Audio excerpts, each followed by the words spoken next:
Hoy vamos a hablar un tema muy bonito y yo quiero que presten bastante atención, porque no es un tema que normalmente den en muchas iglesias, realmente por el nombre del tema, pero es un aspecto de Dios que muchas veces no podemos desconocer, porque nosotros estudiamos hace tiempo aquí y hemos venido estudiando durante todas las enseñanzas, ha sido una enseñanza de Dios, porque eso es lo importante de una iglesia, estudiar a Dios. Yo hice un video hace poco, lo pasé al grupo, donde dice, ¿a qué Jesús conoces? No sé si alguno lo vio, un video de YouTube. Y presenta el modo de que muchas personas entienden quién es Jesús, ¿verdad? Y presento el contraste de lo que las personas presentan a otros de quién es Jesús al que es el verdaderamente Jesús de las Escrituras. Entonces la pregunta siempre es esa, ¿a qué Jesús sigue?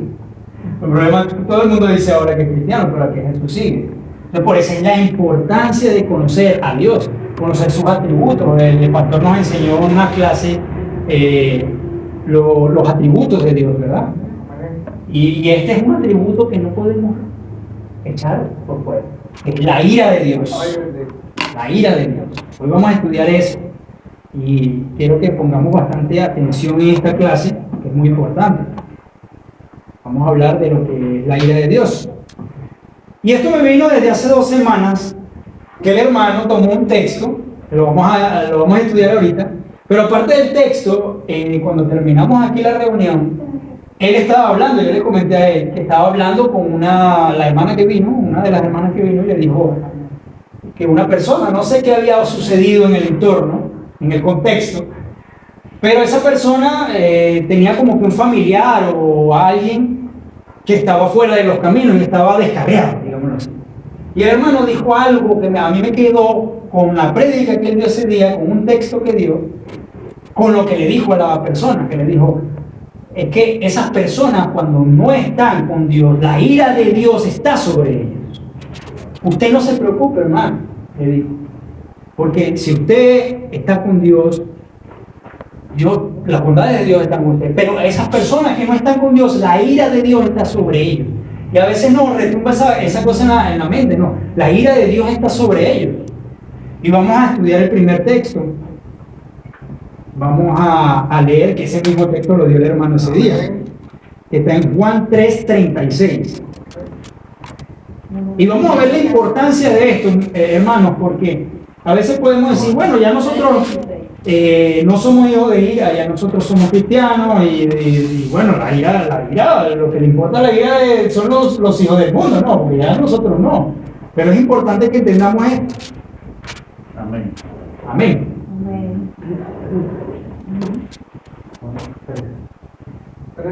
3:36. Vamos a que todos lo tengan porque es el texto fundamental. Es nuestro texto base del día de hoy, ¿verdad? A ver si la hermana lo puede leer. Hermana Estrella, sí. Dice así: el que cree en el Hijo tiene la vida eterna, pero el que rehúsa creer en el Hijo no verá la vida, sino que la ira de Dios está sobre él. Tremendo, ¿no? Tremendo. El que cree en el Hijo tiene vida eterna, vida temporal, y eso es bueno, ¿no? Pero ¿qué pasa el que no cree en el Hijo? ¿Qué dice el texto? Dice que no verá la vida. No verá la vida, y ¿qué más dice? La ira de Dios está sobre él. Que la ira de Dios está sobre él. Sobre él. Y esa es la importancia de que nosotros no solo veamos esto, la importancia de la ira de Dios, porque no es cualquier cosa. Hay un pastor, escuché hablar sobre el tema de la ira de Dios, y dice que si nosotros al menos entendiéramos un porcentaje de lo que significa la ira de Dios, yo creo que viviríamos vidas más rectas. Con un porcentaje nada más, imagínense, porque así tal es la magnitud de la ira de Dios. Y no es algo que nosotros podemos ignorar, porque muchas veces en la iglesia no les gusta hablar de la ira de Dios. No, usted va a cualquier iglesia y que le den una enseñanza de la ira de Dios. No, eso suena muy feo, hermano. Eso suena, no, la ira. No, pero si Dios es amor. Y ahorita vamos a estudiar eso, porque nos vamos a ir con las cosas que le predican a la gente de que Dios es amor, simplemente amor. Nosotros entendemos que Dios es amor. Eso no lo decimos que no, porque es uno de sus atributos. No sé si recuerdan la clase de los atributos de Dios. Y es un atributo compatible con nosotros, que lo comparte Dios con nosotros. No termina el verso. Exactamente, no terminan el verso y no terminan de conocer todo lo que es Dios.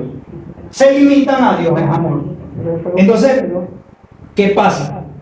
Vi la importancia de hablar de este tema. También quiero que vayamos a este texto también que está en Lucas 12:5.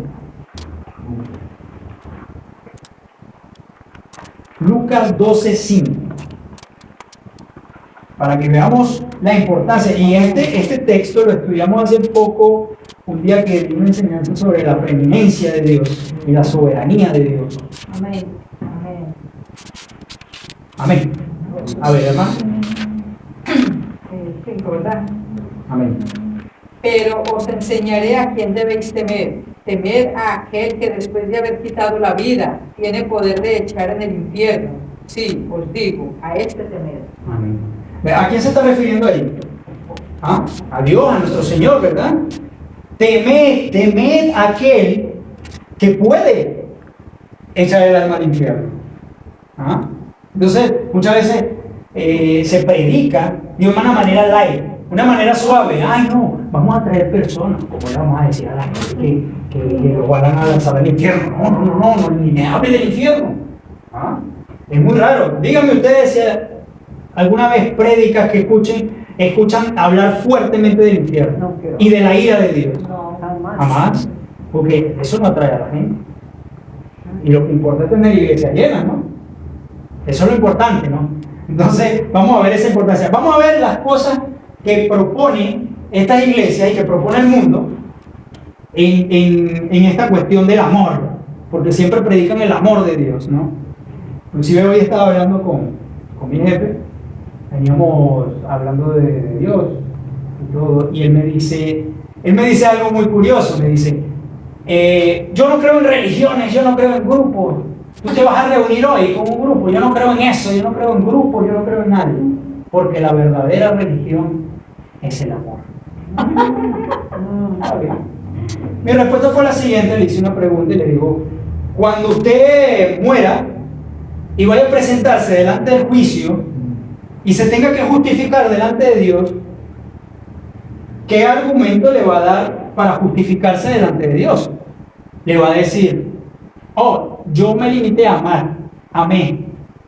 Ok, los estándares de Dios son tan altos que usted no puede ser amor completamente. Aún si usted quiere amar todo lo que pueda con sus fuerzas en su vida, nunca va a llenar los estándares de Dios que son amor puro, completo. Entonces, lo que usted le va a pagar a Dios para justificarse, para Dios va a ser insignificante. Entonces, ese es el problema. Y ahí, cuando él me responde eso, yo digo, wow, o sea, hoy voy a hablar de la ira de Dios y él me habla de que no, el amor, simplemente amor, ya. No, es que nosotros no nos vamos a justificar con amor. Ciertamente nosotros debemos amar. Dios nos pide amar como consecuencia de un hombre renovado. Debes amar a Dios sobre todas las cosas y amar a tu prójimo como a ti mismo. Sí, pero nosotros no nos vamos a justificar con el amor que nosotros damos, porque en realidad el amor que podemos dar no es suficiente para justificación. Para eso nosotros tenemos a Cristo, que se sacrificó en la cruz, ¿no? Entonces, ¿cuál es la importancia de predicar la ira de Dios? El mundo y las iglesias hoy en día dicen, Dios ama al pecador, pero aborrece el pecado. Un proverbio que supuestamente nosotros lo entenderíamos como que está en la Biblia, porque a varios nos hicieron creer. Yo personalmente creí que estaba en la Biblia, cuando nos dicen frases que ni siquiera están en la Biblia. Pero es una frase de Gandhi que dijo, y la gente lo tomó como algo que realmente. Pero vámonos a la Biblia, vámonos a la Escritura, para entender, para ver si en realidad Dios ama al pecador en el sentido. Ahorita vamos a explicar un poco de las diferencias de amor, porque hay que entender eso, para ver si Dios ama al pecador de forma complaciente. Vamos a ver si lo ama de esa manera. Entonces, vámonos a la Biblia, ¿verdad? Vámonos a ver lo que dice. Vamos a leer varios textos, pero con respecto a esto, para que usted pueda contrarrestar esto que predica el mundo, de que simplemente amor, y ya. Hoy en día hay iglesias homosexuales, iglesias del LGTQB y todas las letras que le agregaron, donde te dicen, no, es que, ¿por qué nos juzgan? Si Dios es amor, nosotros nos estamos dando amor. Entonces, ustedes están viendo el problema que es predicar a un Dios que solo es amor y no a un Dios airado con el pecado y con el pecador. ¿Ven el problema? Entonces vamos a leer lo que dice Proverbios 11:20. Amén. Proverbios 11:20. Los proverbios. Dice la palabra, lo voy a leer. Dice: abominación son a Jehová los perversos de corazón, mas los perfectos de camino son agradables. O sea, que los perversos de corazón, los pecadores, son abominación para Jehová. Ahí se nos va cayendo el argumento de que Dios ama al pecador. No, Dios te ama como Él. ¿Ah? No, vamos a predicar el amor. Y hoy en día se predica más del amor y que la gente, y siguen viviendo en las iglesias y siguen viviendo como sea, porque Dios es amor. Ay, Dios te ama. Dios te ama. Sí, Dios te ama. Cambia. Dios te ama. Arrepiéntete. El mensaje del Evangelio de principio a fin fue arrepiéntete. Y podríamos decir, no, pero bueno, ¿cómo yo me voy a arrepentir si Dios es el que tiene que tocarme? Bueno, lo estudiamos. Dios pone el querer como el hacer, pero nosotros debemos obedecer. Debemos obedecer a Dios para vivir vidas más santas. No vamos a ser los santos iluminados, que no vamos a pecar porque estamos en este cuerpo pecaminoso, lo hemos dicho. Pero nuestra vida va a reflejar lo que nosotros realmente, espiritualmente, vamos a ir creciendo. Recuerden que un día estudiamos la santificación del creyente, ¿verdad? Y esa santificación es sinérgica, ¿verdad? Dios con el hombre. El hombre tiene que trabajar en esa santificación, ¿verdad? ¿Cómo puedo yo seguir creciendo en el cristianismo y no oro, no leo la palabra? Como dijo el pastor, no vengo al cuerpo de Cristo. Hay muchos cristianos hoy metidos en su casa. No necesito, porque yo amo, porque yo soy bueno. Yo no necesito ir a congregarme. Eso es parte del crecimiento del cristiano. Vamos a leer otro texto que elimina esta creencia de que Dios ama al pecador. Salmos 7:11. Voy a leerlo yo para ir avanzando un poco. Dice, si quieren apunten: Dios es juez justo, y Dios está airado contra el impío todos los días. ¿Con quién está airado Dios? Está airado todos los días. Dios no se complace en el pecador. Dios no tiene un amor de complacencia en el pecador. Podrían venir muchos y me citan, no, pero es que de tal manera amó Dios al mundo que envió a su Hijo unigénito. Sí, correcto. Pero vamos a aprender de qué forma Dios ama al mundo y de que Dios se complace con sus hijos, que es algo muy diferente. Leamos rapidito lo que dice Salmos 5:5. Salmos 5:5. Amén. Amén. Yo lo leo. Los insensatos no estarán delante de tus ojos. Aborreces a todos los que hacen iniquidad. Aborreces a todos los que hacen iniquidad. Amén. Amén. Aborreces a todos los que hacen iniquidad. Vieron que en 3 textos, y todavía tengo muchísimos más, donde Dios habla a través de la Escritura de que aborrece al pecador tanto como al pecado. Hay un hermano que estuve también escuchando sobre prédicas de la ira de Dios y dice, el problema con esta persona es que Dios no va a condenar, no va a mandar al infierno a la borrachera, a la lujuria, no va a mandar al infierno esas cosas. El pecado no lo va a mandar a Dios al infierno, va a mandar al pecador. Entonces ahí tenemos que tener mucho cuidado. No, que bueno, el pecado, dice, ok. No. Es que Dios no va a mandar al infierno el pecado, va a mandar al infierno al pecador que no se arrepiente, al pecador que no tiene a Cristo en su corazón. Salmos 11:5, ahí para continuar con los salmos.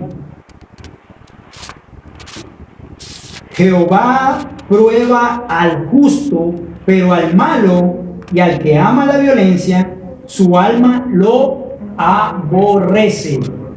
No, ya. Parece que no estamos entendiendo bien. No estamos entendiendo. No, Dios es amor nada más. Y Dios ama al pecador. Y dice, ay, te amo. Sigue así. No. Aquí lo que está diciendo es Jehová prueba al justo, pero al malo, al que ama la violencia, al que ama hacer lo malo, al que se deleita en el mal. ¿Qué dice? Que Dios lo ama. Aborrece. Te cayó el concepto. ¿Y ahora qué hacemos con ese concepto? Yo iba a predicar de eso la semana que viene. ¿Y ahora qué hacemos? Seguimos escuchando eso, de que Dios ama el pecado. Tranquilo, Dios te ama. Sigue pecando. Un evangelio light. Un evangelio que no habla de arrepentimiento. Un evangelio que no habla de lo que realmente el Espíritu Santo viene a hacer al creyente. Al hermano le gusta mucho la frase de que el Espíritu Santo, ¿qué es lo que hace? Mortifica la carne. La mortifica, ¿verdad? Nos mortifica. Hemos hablado muchas veces que si usted peca deliberadamente y no siente esa mortificación, preocúpese y pídele al Señor que lo haga hacer de nuevo.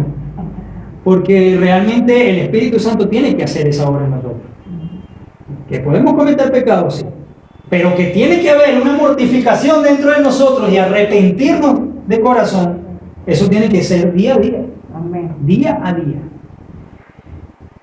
Vamos a hablar un poquito de lo que es amor para ir entonando, ¿no? Y para que entendamos estas cosas. La Biblia habla en sus diferentes traducciones, diferentes idiomas en que fue transcrita la Biblia, de 3 tipos de amor. El amor ágape, que es un amor incondicional. Es el amor ágape, ¿verdad? El amor storge, que es amor familiar. Vean la diferencia, y yo creo que el pastor varias veces nos ha hablado de esto. Yo lo recuerdo en su casa predicando y diciéndonos, hermana Lorena, ¿usted ama igual a su hija que ama a los hijos del resto del mundo? No, ¿verdad? ¿Verdad que no? Usted ama más a su hija, ¿verdad? Hay un amor diferente, pero usted ama también a los niños en el mundo, ¿verdad? Usted no aborrece a los niños del mundo, cualquiera, ¿no? ¿Verdad? Pero por el amor por su hija es un amor especial, es un amor diferente, igual el hermano. La hermana, ¿no? Usted no va a dar su vida por otra persona, pero si es por su hija, si tiene que, entre su hija y otra persona, su hija. ¿Cierto?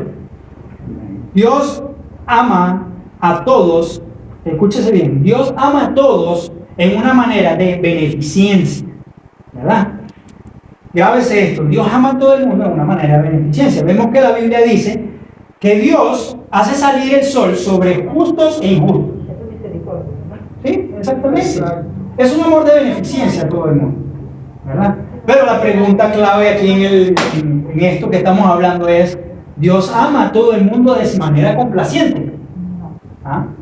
No, ¿verdad? Ese sería el otro concepto de amor. Es que el Señor puso un ejemplo muy grande cuando Juan el Bautista lo iba a bautizar.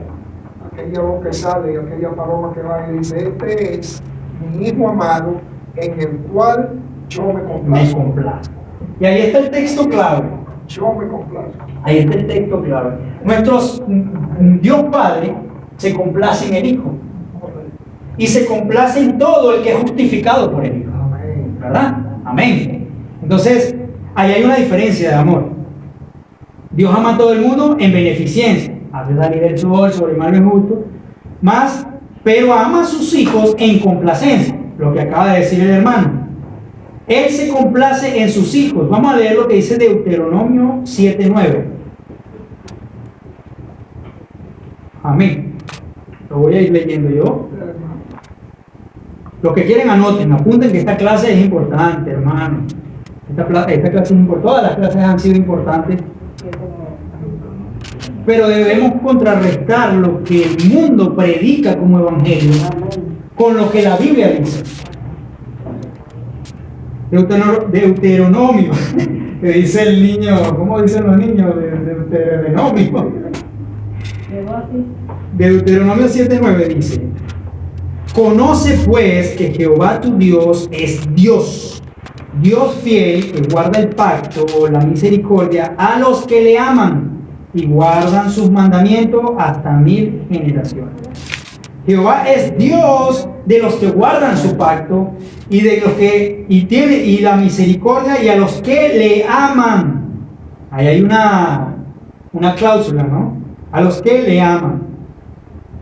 A las personas realmente, como ustedes saben, no les gusta hablar de la ira de Dios, porque todo es amor, Dios es misericordia, Dios es bondad, y nosotros no negamos que Dios sea todo eso, pero la ira de Dios es muy importante.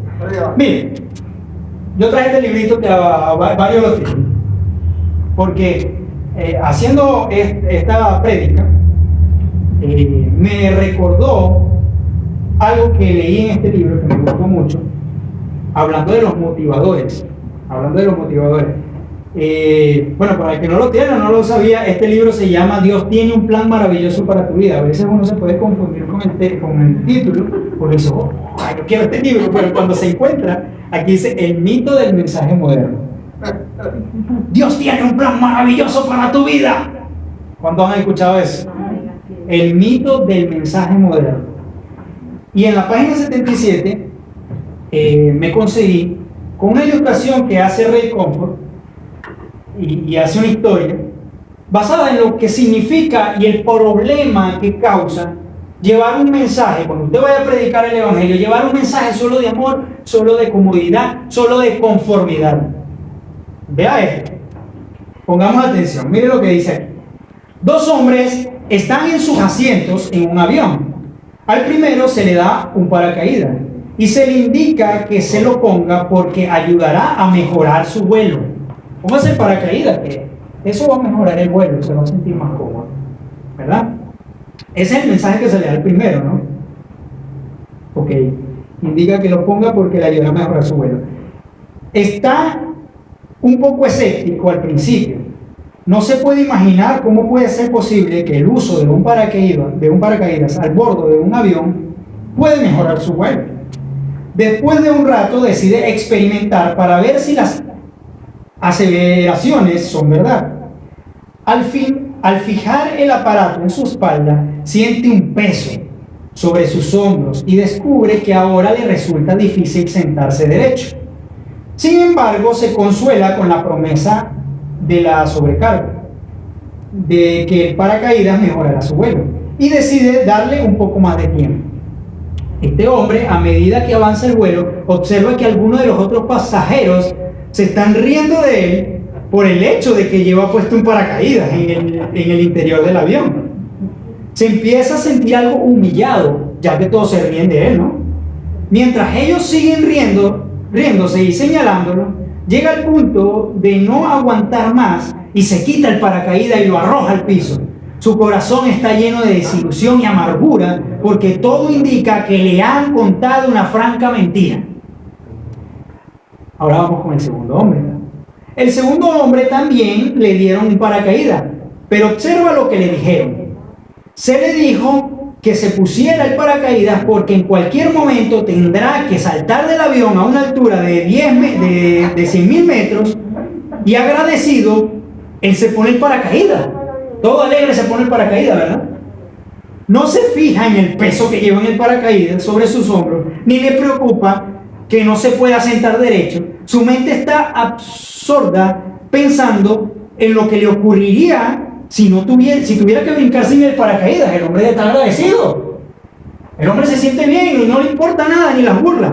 Ahora analicemos la motivación y el resultado. La motivación y el resultado. La motivación y el resultado de cada uno. La experiencia de cada uno de los pasajeros, la motivación del primer hombre al ponerse el paracaídas era únicamente mejorar su vuelo. Porque eso se le dijo.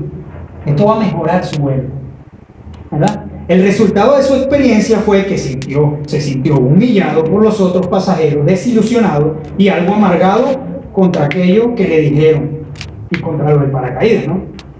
Por lo que a él le toca, pasará mucho tiempo para que alguien lo vuelva a convencer de que se ponga una de esas cosas en su espalda. Mas el segundo hombre se puso el paracaídas exclusivamente para sobrevivir al salto que vendría. Y como sabía lo que le ocurriría si tuviera que brincar sin el paracaídas, tiene un profundo gozo y paz en su corazón, sabiendo que él ha sido librado de una muerte segura. Este conocimiento le proporciona la capacidad para soportar las burlas. Su actitud hacia aquellos que le dijeron que el paracaídas es una profunda y sincera gratitud siente. Muchas invitaciones evangelísticas, vamos a analizar esto, muchas invitaciones evangelísticas modernas dicen: ponte al Señor Jesucristo, Él te dará amor, gozo, paz, realización y felicidad perdurable. En otras palabras, Jesucristo mejorará tu vuelo. El pecador responde, y a modo de experimentarlo, ¿verdad? El pecador responde. Cualquier pecador que le ofrezcan cosas bonitas, tú eres una reina, tú eres un príncipe, tú vas a tener, tú esto, tú lo otro, el pecador lo atrae esas cosas. Y a manera de experimentarlo, se pone al Salvador para ver si las promesas resultan ciertas. ¿Y qué es lo que obtiene? La tentación, tribulación, persecución, que eso sí están prometidos. Le resulta muy difícil vivir una vida en rectitud. No solo eso, sino que otras personas se mofan de su fe. Así que, ¿qué hace?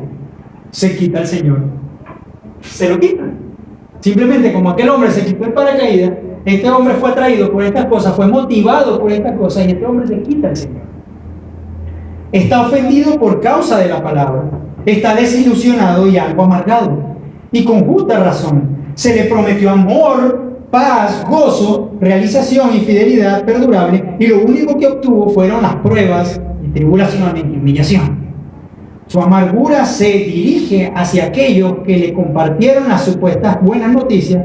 Como él considera que probó a Jesús y no resultó, su postrer estado llega a ser peor que el primero. Y ahora ya es un apóstata, más inoculado y amargado. En lugar de predicar que Jesús mejorará su vuelo, debemos estar advirtiendo a los pecadores que un día tendrán que saltar del avión. Está establecido para los hombres que mueran una sola vez y después de esto el juicio, como dice Hebreos 9:27. Cuando un pecador entiende las horribles consecuencias de violar la ley de Dios, acudirá al Salvador con arrepentimiento genuino, solo para escapar de la ira venidera. Amén. Pero qué tremendo, ¿no? La ira venidera.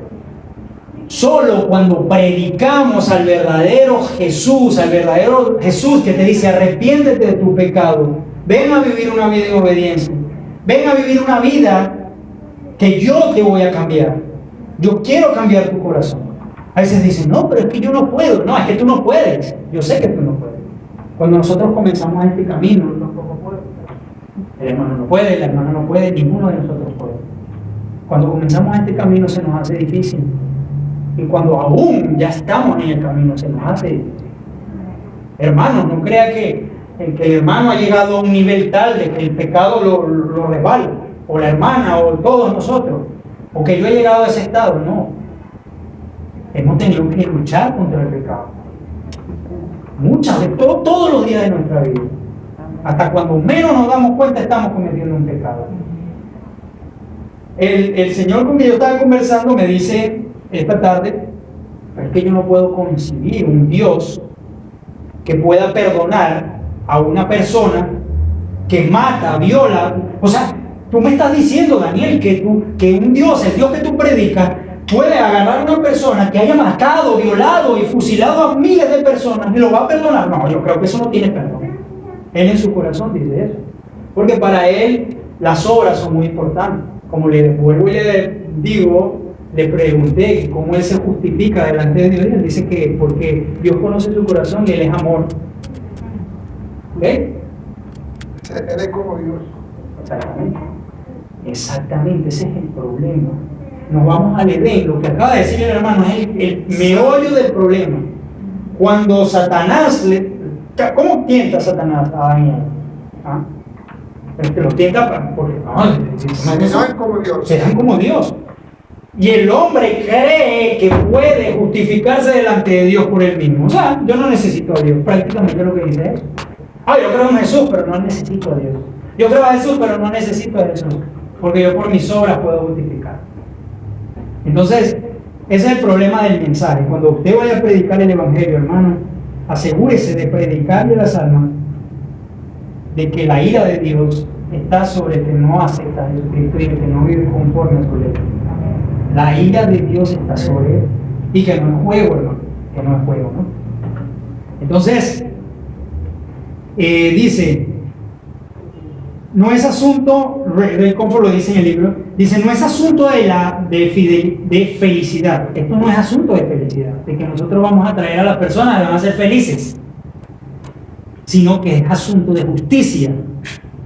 No importa cuán feliz sea un pecador, ni cuánto esté disfrutando de los deleites temporales del pecado. No importa eso, hermano.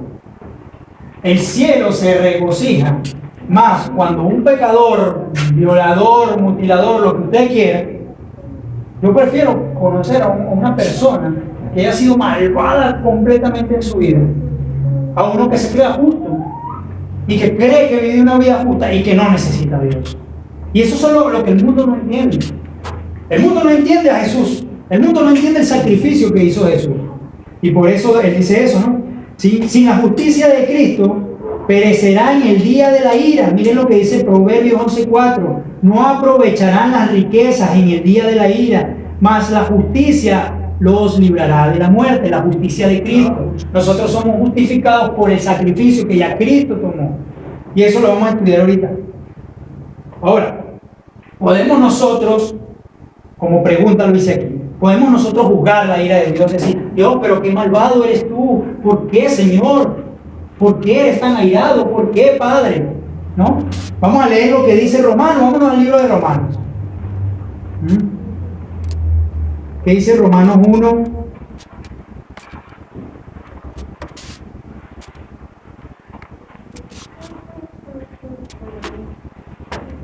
No anoté el texto, creo que viene siendo el 18, porque la ira de Dios se revela. Desde el cielo contra toda impiedad, injusticia de los hombres que detienen con injusticia arrebata. Amén. Amén. Porque la ira de Dios se revela desde el cielo contra toda injusticia. Amén. Entonces, ¿cómo nosotros podemos jugar eso? Vamos a leer lo que dice Deuteronomio 32, del 39 al 41. Dice, su propia demanda es, ve ahora que yo soy yo, dice Jehová, no hay dioses conmigo, yo hago morir y yo hago vivir, yo hiero y yo curo, y no hay quien pueda librar de mi mano, y diré, vivo yo para siempre, y afilaré mi reluciente espada, y mi mano arrebataré el juicio.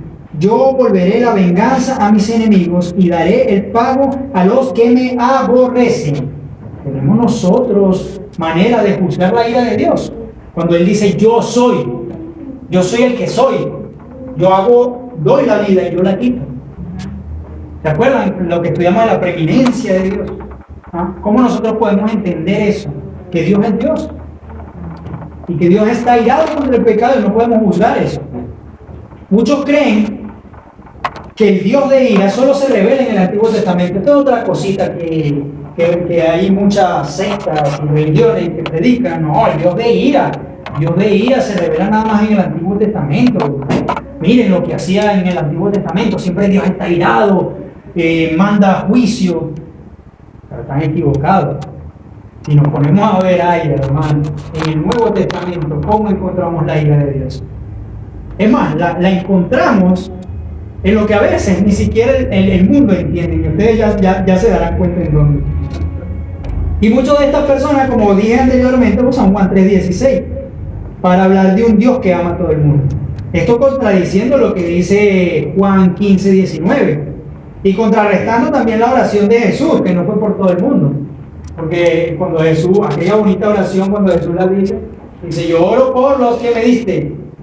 Y el mismo Jesús dice, yo no oro por el mundo. ¿Ah? ¡Wow! ¡Qué choque!, ¿no? Yo oro por los que me diste. Me dice. Entonces,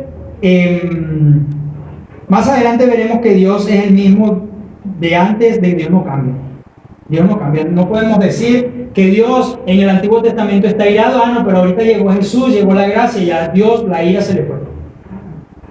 No, ¿verdad? Él es inmutable, otro de sus atributos. ¿Verdad? Y es un atributo exclusivo de Él, porque nosotros no compartimos eso, nosotros sí cambiamos.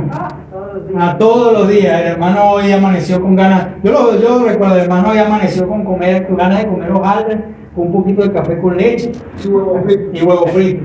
Pero ayer no, ayer cambió, dijo, no, esos huevos fritos yo no quiero más. Lorena, cocíname otra cosa, porque el hermano cambia, ¿verdad? Hasta de gusto. Pero Dios no cambia, Dios es el mismo ayer, hoy y siempre. Una mirada a la concordancia, cuando ponemos la ira de Dios, cuando te buscan la concordancia bíblica, nos vamos a conseguir más textos que hablan de la ira de Dios que hasta de su amor y su bondad. Imagínense lo importante que hay en la Escritura, que nos vamos a conseguir más textos que hablan de la ira de Dios que de su amor y su compasión y su bondad. Algo nos quiere decir, ¿no? Algo nos quiere decir eso, ¿no? Que encontramos más textos que hablen de eso. Más adelante veremos que Dios es el mismo ayer y siempre. Vemos que en la concordancia conseguimos más que Dios. Él odia todo el pecado porque Él es santo. Y porque Él lo odia, su furor se enciende contra el pecador. Leímos lo que dice Salmo 7:11, que dice Dios es justo y Dios está irado contra el impío todos los días. Todos los días.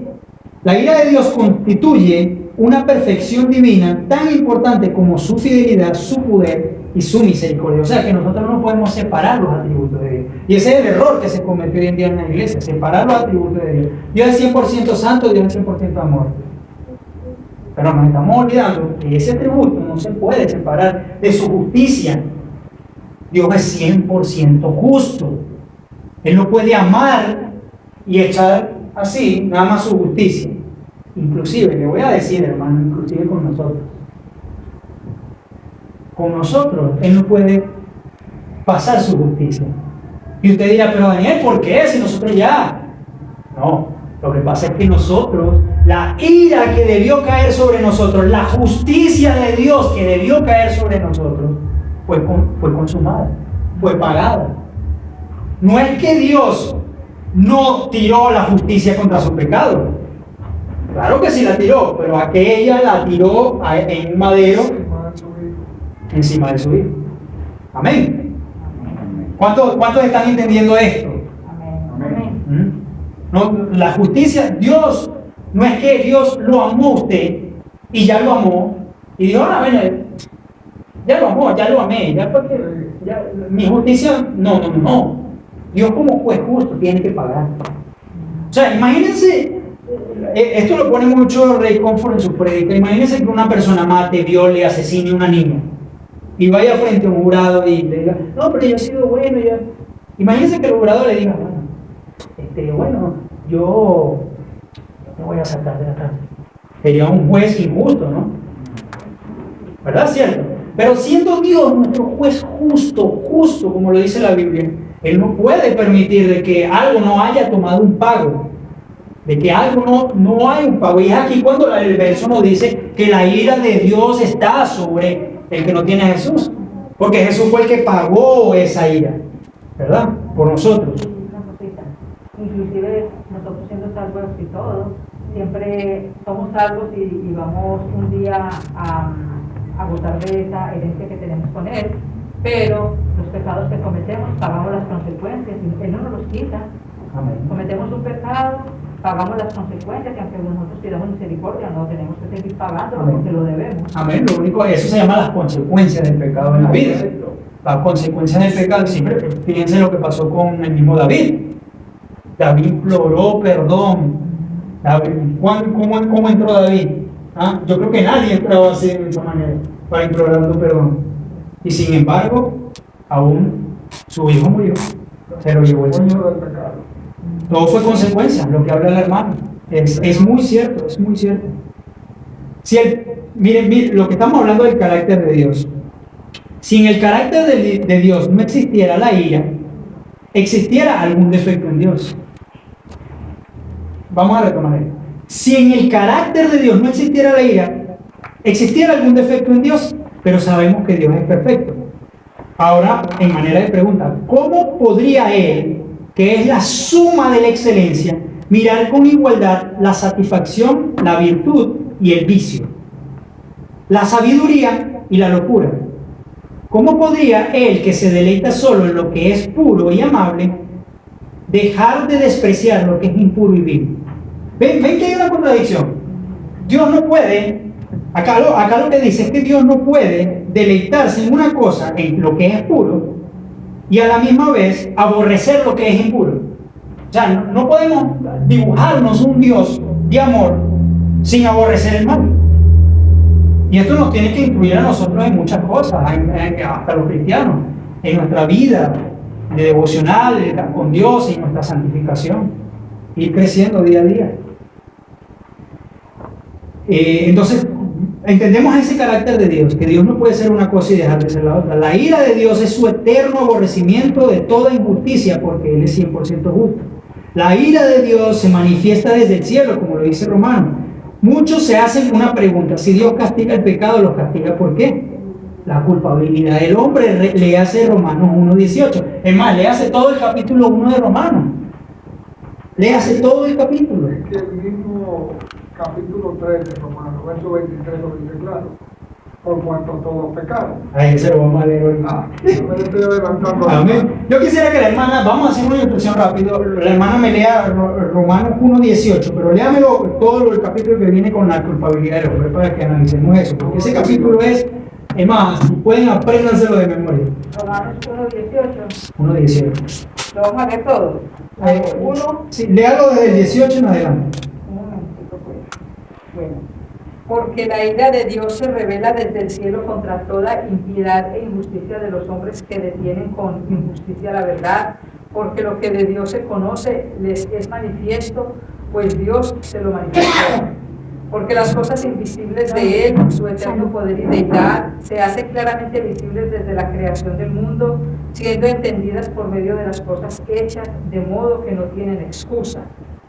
Pues habiendo conocido a Dios, no le glorificaron como a Dios, ni le dieron gracias, sino que se envanecieron en sus razonamientos y su necio corazón fue entenebrecido.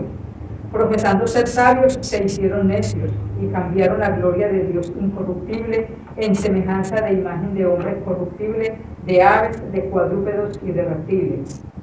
Por lo cual también Dios los entregó a la inmundicia en las concupiscencias de sus corazones, de modo que deshonraron entre sí sus propios cuerpos, ya que cambiaron la verdad de Dios por la mentira, honrando y dando culto a las criaturas antes que al Creador, el cual es bendito por los siglos. Amén. Amén. Vean lo que todo dice el capítulo. Yo se lo voy a narrar como lo diría yo. La ira de Dios está sobre todo porque, para comenzar, ustedes no quieren hacer lo que Dios les manda obedecer, ¿verdad? Y no tienen excusa, de paso, de decir: ay, ¿por qué Dios está irado conmigo? ¿Por qué? No tienen excusa, porque ustedes escogieron el mal. Eso es lo que está diciendo el texto. En vez de honrar a Dios, escogieron adorar a criaturas, escogieron hacer otras cosas. Y yo me voy más allá del texto. Escogieron hacer lo que quisieron. Dejaron de seguir a Dios. El hombre cambió su forma natural. ¿Qué vemos hoy? Homosexualismo. La mujer, el hombre y la mujer. Escogieron ir a buscar las cosas más fáciles del mundo, lo más rico, lo más divertido, ¿verdad? Y Dios dice, al final, no tengan excusa, ¿verdad? Y la ira de Dios está sobre ellos. Lo mismo que dice Romanos 3:10 al 18, te lo voy a leer rapidísimo. Como está escrito: no hay justo, ni aún uno, no hay quien entienda, no hay quien busque a Dios. Todos se desviaron a una, se hicieron inútiles, no hay quien haga lo bueno, no hay ni siquiera uno. Sepulcro abierto es su garganta, con su lengua engañan, veneno de áspides, y debajo de sus labios su boca está llena de maldición y amargura. Sus pies se apresuran para derramar sangre, quebranto y desventurado hay en sus caminos, y no conocieron el camino de paz. No hay temor de Dios delante de sus ojos. Y podría decir, sí, es que todos somos así. El ser humano es así. El ser humano caído es así. No quiere saber de Dios. Y la Biblia nos dice, no hay uno. No hay uno. Solamente por gracia estamos aquí, ¿verdad? Y mucho más debemos honrar a nuestro Señor, ¿no? Romanos 3:23 al 26 dice: por cuanto todos pecaron y están destituidos de la gloria de Dios, siendo justificados gratuitamente por su gracia mediante la redención que es en Cristo Jesús, a quien Dios puso como propiciación por medio de la fe en su sangre para manifestar su justicia a causa de haber pasado por alto en su paciencia los pecados pasados, con la mira de manifestar en este tiempo su justicia, a fin de que Él sea el justo y el que justifica al que es de la fe en Jesús. Amén. Amén. Dios se enoja contra el pecado porque es una rebelión contra su autoridad, un ultraje cometido contra su soberanía inviolable. Amén. Y aquí en este texto de Romanos 3:23 vemos, aquí entra Jesús, lo que Él es para nosotros. Esa doble, se me fue de la mente ahorita, esa doble imputación, ¿verdad? Nosotros tenemos a veces la doctrina de la doble imputación. ¿Qué viene siendo la doble imputación? Lo que habla el texto bíblico en Romanos 5:12-16. Vamos a leerlo rapidito. Dice: por tanto el pecado entró en el mundo por un hombre, y por el pecado la muerte, así la muerte pasó a todos los hombres, por cuanto todos pecaron. Pues antes de la ley había pecado en el mundo, pero donde no hay ley no se inculpa de pecado. No obstante, reinó la muerte desde Adán hasta Moisés, aún en los que no pecaron a la manera de transgresión de Adán, el cual es figura del que había de venir. Pero el don no fue como la transgresión, porque si la transgresión por la transgresión de aquel uno murieron muchos, abundaron mucho más para los muchos la gracia y el don de Dios por la gracia de un hombre, Jesucristo.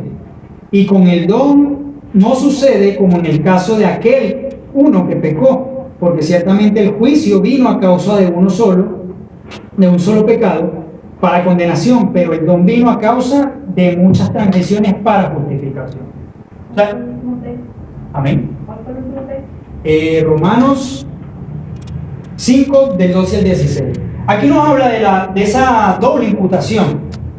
A nosotros se nos imputó dos cosas: el pecado desde Adán, que por uno, recuerden lo que dice el texto, por uno todos pecaron, pero hubo uno que dio la justificación para que nosotros pudiéramos ser justificados. Amén. Amén. Entonces dice, la ira de Dios es una perfección del carácter divino sobre la que necesitamos meditar con frecuencia. En primer lugar, para que nuestros corazones sean debidamente inculcados del odio de Dios, que el odio de Dios siente por el pecado y también por el pecador. Vuelvo a decirle, la ira de Dios es la perfección del carácter divino que todos necesitamos meditar. Meditarlo a diario. La ira de Dios es necesario meditarlo a diario. La mayor muestra de amor y justicia la podemos encontrar en el Nuevo Testamento. Yo no sé si ustedes la pueden ver. Si yo le pregunto, la mayor muestra de amor y justicia en una sola, la podemos encontrar en el Nuevo Testamento. Yo la veo en la cruz del Calvario. Amor y justicia. Amor y justicia. Amor, Cristo se entregó por nosotros. Justicia, Él pagó. Él pagó toda esa ira de Dios. Ahora, no, en el Nuevo Testamento no se consigue la ira de Dios. Yo le digo, Dios cambió. Dios cambió del Viejo Testamento, estaba airado, y el Nuevo no. ¿No ven la cruz de Cristo? Donde allí está toda la ira de Dios cayendo para con sus hijos. Hay una pastora, hermano, que está diciendo que Cristo solamente pagó el 60% por nuestro pecado. Y que el otro porcentaje, yo lo escuché. Oiga bien, La deuda. Yo le eso es escuché. una herejía. Pagó el 60% de la deuda solamente. Sí, sí. Esa pastora dice que Cristo pagó nada más el 60% y nosotros con las acciones extras, como diezmar, Oiga bien, como las mujeres usen el velo, como cosas extras, obras, tenemos que completar ese 40%. oiga bien. Pero la Biblia no nos enseña eso. La Biblia no nos enseña eso. Eso es una herejía Pero no totalmente. habrá alguien que le diga eso a esa señora. Bueno, ya se lo han comentado. Ya se lo han Hay dicho. una hermana que me dijo un día esto que yo le toqué el tema, no sé, del diezmo o algo así, y dice, bueno, pero muchos se van a quedar por tal, que no quieren dar ese diezmo. Así me dijo. La pobre señora está bien ignorante. Sí, hay mucha ignorancia en cuanto a eso. De pronto por ahí luego vamos a dar otras clases sobre eso bíblicamente para poder defender eso. Quiere buscar monarquía uno. Sí, normalmente eso es lo primero que hace. Vamos a dar esa clase de la semana que viene. Amén. Miren lo que dice Romanos 2:5. Me dijo que iba a orar por mí. Yo le dije, gracias, amén, hermano. Para que se me olvidara eso, dice. Cuidado, Amén, hermano. gloria a Dios. Romanos 5. Gloria a Dios. Obras. Yo hace una semana cuando le di una enseñanza, le dije la diferencia de lo que son las sectas a lo que es el cristianismo o las religiones. Las religiones quieren obra para ir a Dios, pero Dios en la escritura es al revés. Él viene al hombre. Él viene al hombre. No por obra vamos a ir a Dios. Ve, hermano, pero a mí me dijo algo que a mí me inquietó porque ella empezó a decirme algo de que las iglesias, ellos tienen que darle como el 50% de lo que ellos hacen en la iglesia Al concilio. Sí, eso son. y que en estos días dijeron que ya no era 50 sino 75, o sea que ellos nada más a la iglesia le va a quedar 25%. Eso ya son leyes de hombre. Leyes de hombre. El hermano estuvo, ya lo sabe bien porque estuvo metido en concilio y en todas esas asambleas que ellos trabajan así. Tiene que le buscar eso aquí.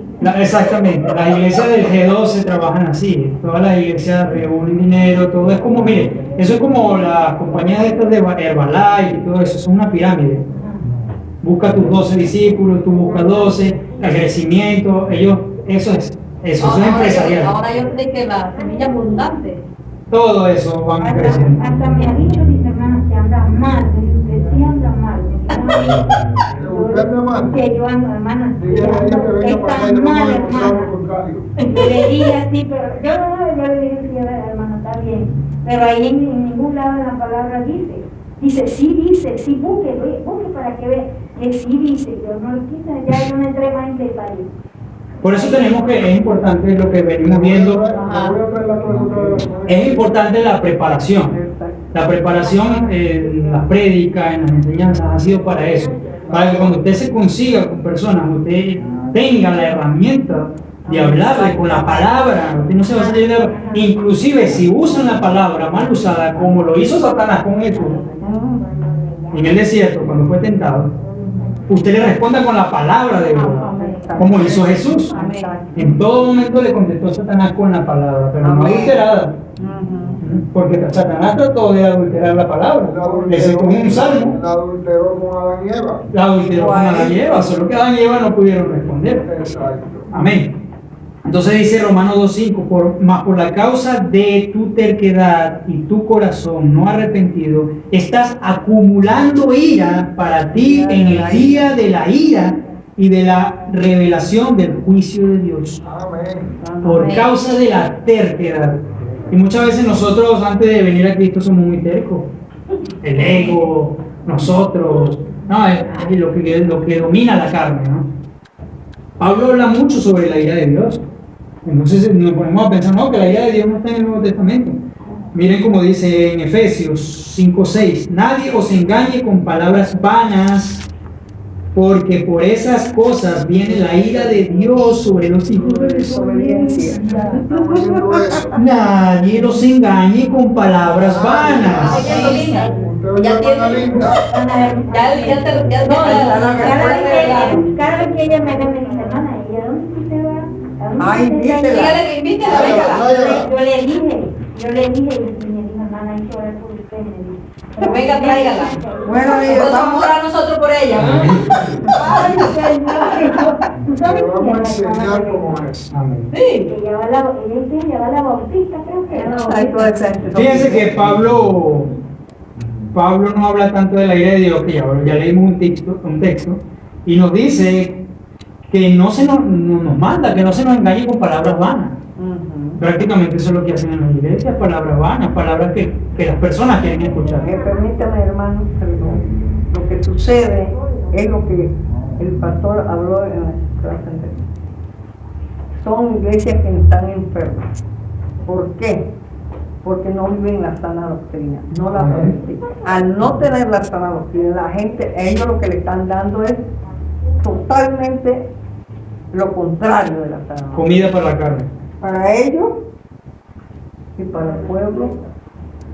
Por eso entonces cualquier lobo, rapaz, se le decía a la hermana ayer que estamos orando, viene y se lleva a sus. ¿Por qué? Porque la iglesia no está preparada doctrinadamente la enseñanza de Jesucristo en la palabra. Y es por eso que es importante que el pueblo de Dios que tenga la sana doctrina aprenda, lea, grave, porque se va a encontrar diariamente, si es que evangeliza, personas con este tipo de pensamientos totalmente errados. Amén.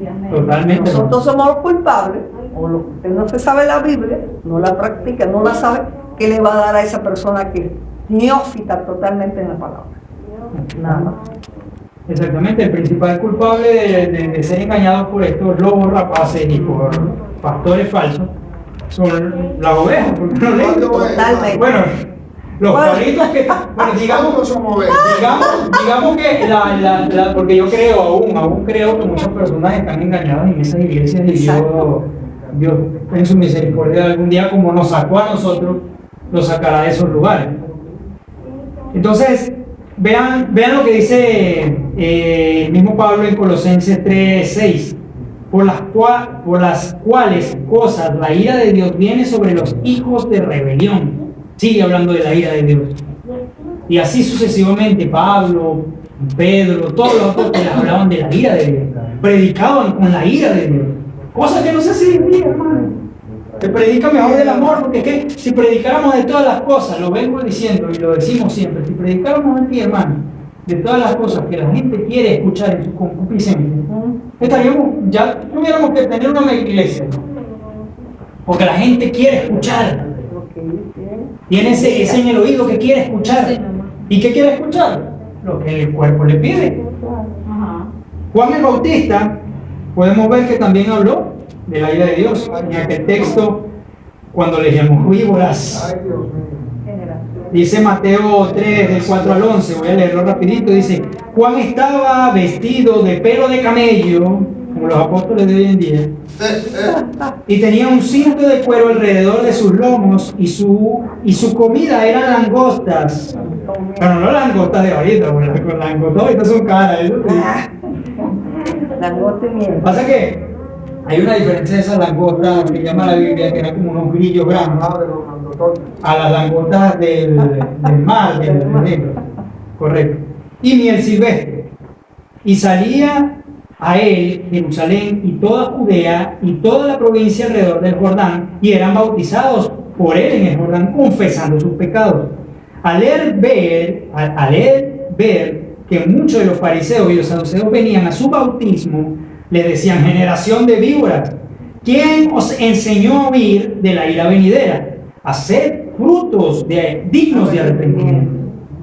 Vean, aquí está tremendo lo que le dice Juan. Tremendísimo.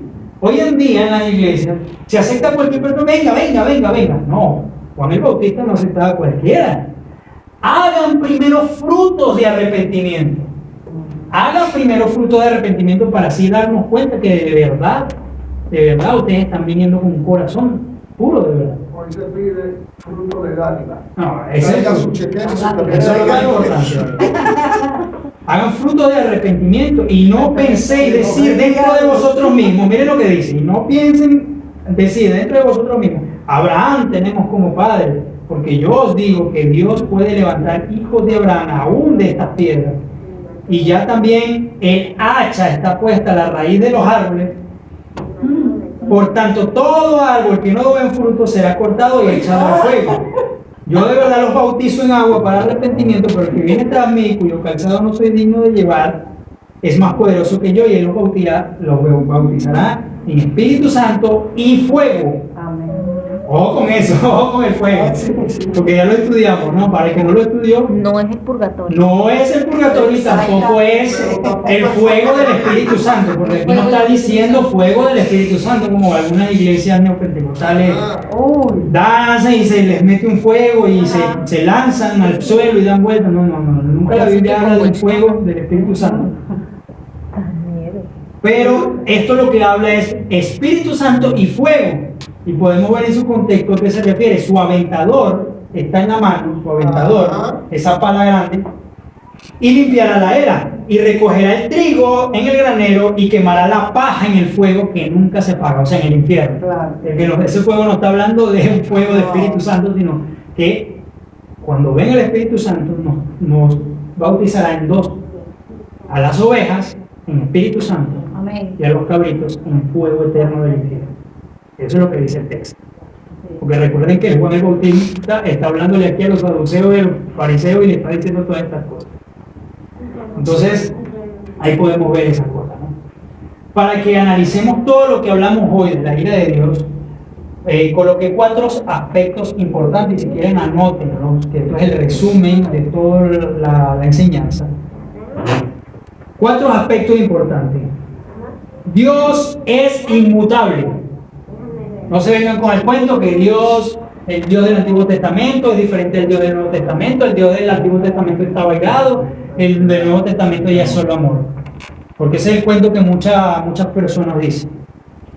Ese primer aspecto, Dios es inmutable, ¿verdad? Segundo aspecto, Dios es, Él juzgará según las obras a los pecadores. A los pecadores. Aquí tenemos que entender algo. Nos justifica no por las obras, porque nosotros no podemos hacer obras que nos justifiquen, ¿verdad? Pero el pecado sí no va a juzgar por sus obras. ¿Ven? ¿Ven la diferencia? Nosotros vamos a ser justificados por la justicia de Cristo, por la obra de Cristo, por lo que hizo Cristo en nosotros. Porque cuando Dios Padre nos ve, no va a ver nuestra justicia, sino va a ver a Cristo en nosotros, ¿verdad? Pero el pecador, el injusto, el que no tiene a Cristo, él sí será juzgado por sus obras, por todo lo que hizo, ¿verdad? La ira de Dios, otro aspecto, la ira de Dios nos motiva a alejarnos del pecado. Y esto va para el creyente. Si nosotros no meditamos en la ira de Dios, podemos caer en el falso evangelio de creernos salvos y no lo somos. Ciertamente un día Jesús dijo: echarán fuera demonios en mi nombre, me adorarán en mi nombre, harán esto en mi nombre, harán prodigios, harán milagros, pero yo les diré: no os conocí, hacedores de maldad. Entonces, ese tercer aspecto de este estudio es muy importante que lo entendamos nosotros los cristianos. La ira de Dios nos motiva a dejar el pecado. Como saben, nosotros aún siendo cristianos estamos en este cuerpo pecaminoso, pero debemos meditar cada vez que vamos a cometer pecado, que vamos a ser tentados, recordarnos que ahí está la ira de Dios. Y que Dios no solo, ya soy justificado, ya soy salvo, ya puedo hacer lo que sea, como muchos hipercalvinistas que tienen ese concepto en el sentido de que ya soy salvo, entonces ya haga lo que haga, soy salvo. Han cuidado. Y este es un aspecto que nos motiva a alejarnos del pecado, la ira de Dios. Cuando usted le habla y advierte a Dios, como vimos en la ilustración de Ray Comfort, cuando en vez de advertirle a las personas y decirle: no, tómate el paracaídas que va a mejorar tu viaje. No, en la iglesia ponemos: ponte a Jesús y Dios cambiará todo para maravilla. Tiene un mensaje maravilloso para ti. Ven al Evangelio y Dios transformará todo en maravilla. Tengamos cuidado con eso, ¿no? porque eso no es lo que, no cuentan el evangelio total, sino lo que quieren escuchar las personas. Perdón, hermano. Es lo que usted acaba de decir hace un ratito. Estoy analizando lo que dice, porque dice que en aquel día me dirán, Señor, es tu nombre. O sea, esa persona a la cual está el Señor juzgando porque entonces era cristiano, se había aceptado a Cristo supuestamente, o no. Bueno, es que de boca O sea, no podemos le aceptar a Cristo. salieron, exacto, y de esto vemos, o sea, Sí, todo el sí. mundo dice, oh, está predicando, acepta a Cristo, yo acepté, dice, yo escucho al pastor Lourdes, yo acepté a Cristo, entonces, esa persona ha hecho milagros, muchas cosas, y se le va a juzgar por lo que, diciendo que era, no fue. Exactamente. Y se le va a juzgar por sus obras, porque Por realmente eso. no tiene al Espíritu Santo dentro de él. Podrá haber hecho todos los milagros que usted quiera, podrá predicarle a multitudes, podrá haber hecho lo que sea, pero si no tiene a Cristo, no es conocido. O sea, él lo aceptó, no sé, o sea, emocionadamente, no sé qué, o sea, pero no siguió, o, como le digo, no hizo la voluntad de Dios, no hacía la voluntad de Sí. Dios. En su vida no hubo un cambio. No, no. Pablo más adelante en los textos nos dice, ellos salieron de nosotros porque no eran de nosotros. Correcto. Y habla de ese tipo de cristianos. Mire, la palabra dice que el trigo tiene que crecer con la cizaña. Ujú. Y creo que ya lo hemos dado otra vez. El trigo y la cizaña se parecen mucho, son igualitos. La única forma que cambian es cuando ya maduran, cuando espigan, hasta sueltan un fruto parecido. Si usted ve el trigo, suelta unas ramitas que son así como lo que usan, y es parecido a la cizaña. La cizaña también tira un fruto, escuche bien, la cizaña también tira fruto. Pero ¿qué pasa? Cuando la cizaña madura y el trigo madura, el trigo cae, ¿verdad? Y ahí los que van a labrar se dan cuenta que es trigo y que es cizaña. Cuando llegue el momento, lo que dijo Juan el Bautista, el aventador lo tiene en su mano y apartará el trigo de la cizaña. El trigo para un sitio, lo que es fruto, y la cizaña ¿ir a dónde? Al fuego. O sea, para conocer verdaderos cristianos es por su fruto. Eso dijo Jesús, Clarito. hermano. No solo por su fruto, sino por su perseverancia, porque también la palabra dice que el que persevere hasta el fin será salvo. Entonces, puede alguien tener fruto por un tiempo, pero si no perseveró, realmente su fruto fue en vano. Su obra era inspirada en carne y no en el Espíritu Santo. La visión de nosotros de que alguien realmente es salvo es que va a perseverar hasta el final. Va a perseverar hasta el final. No es que a la mitad, si a la mitad Solo los valientes arrebatan el reino. si a la mitad se resbaló y cayó, realmente esa persona no tenía, primero no tenía el Espíritu Santo, porque el Espíritu Santo no es algo que entra y sale, porque el Espíritu Santo es el que comenzó tan buena obra en nosotros, la perseverará hasta el final, ¿verdad? El que comenzó la buena obra en nosotros la irá perfeccionando hasta el día de Cristo.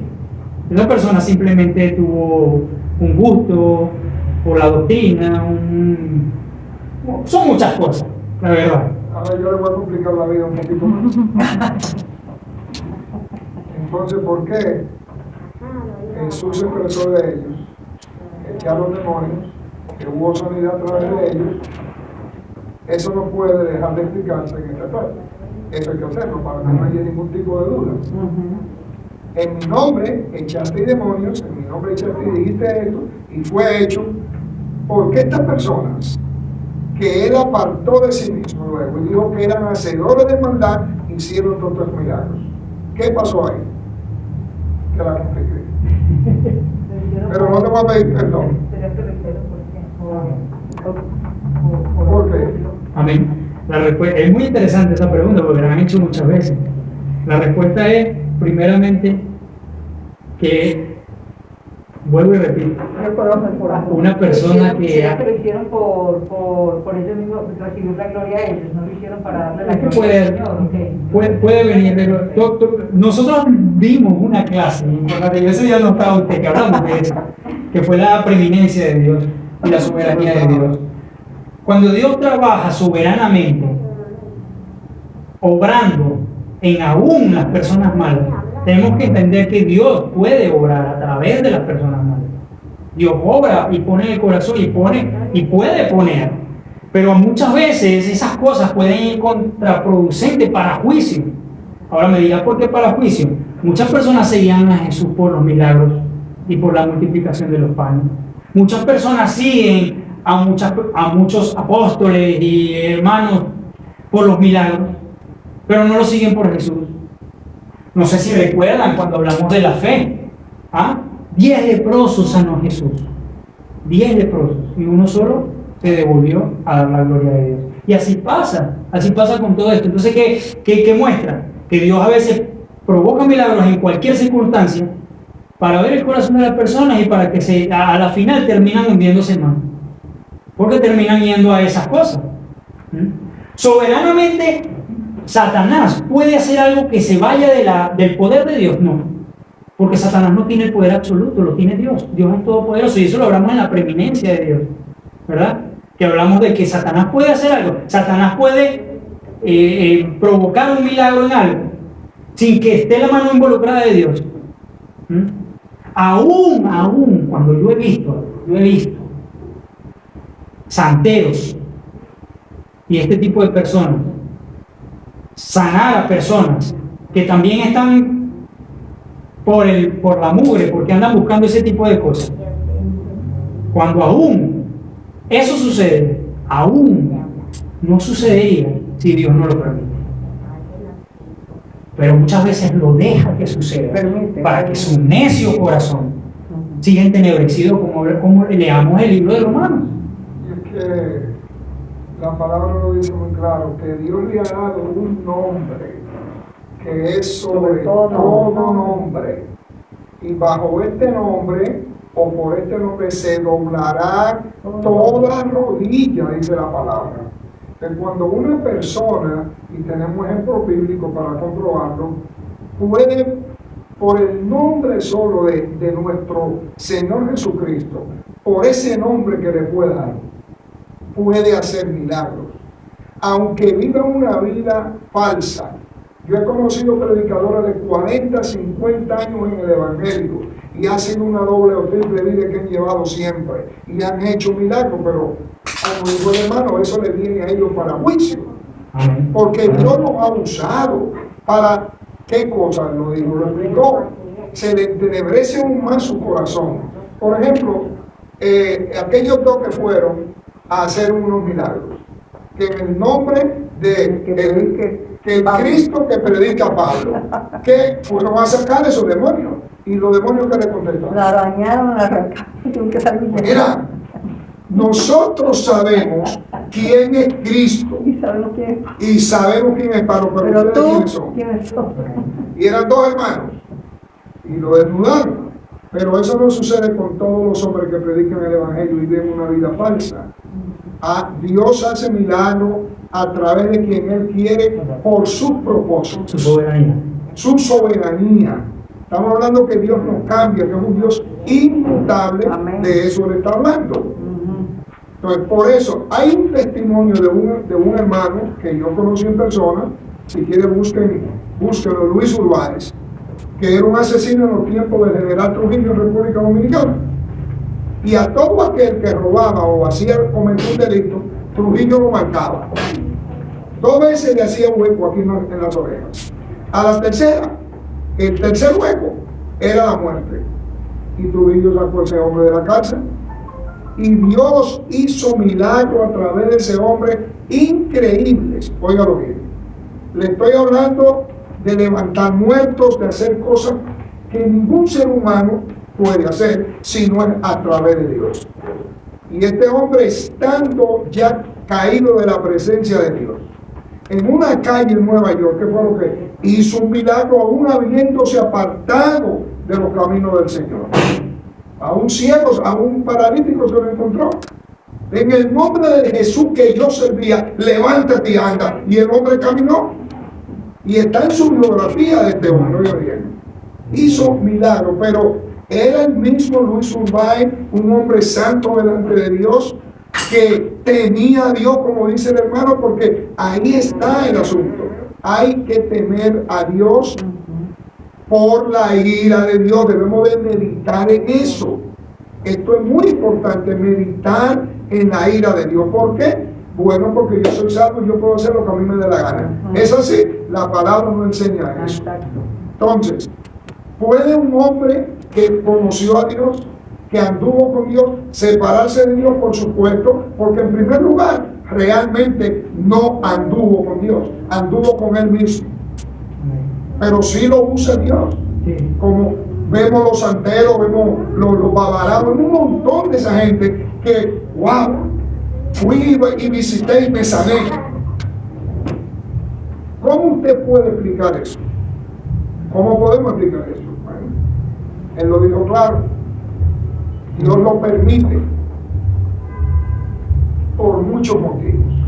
Es que la muestra de santidad, de todas estas cosas de Dios, no es los milagros ni las señales. No. No son milagros ni señales. Es la obediencia. Son muchas cosas más que eso. La gente que sigue eso está perdido. ¿Cómo se llama el de Miami? Bueno, dio unas declaraciones ahorita que me recordó. Sí, hace unos días.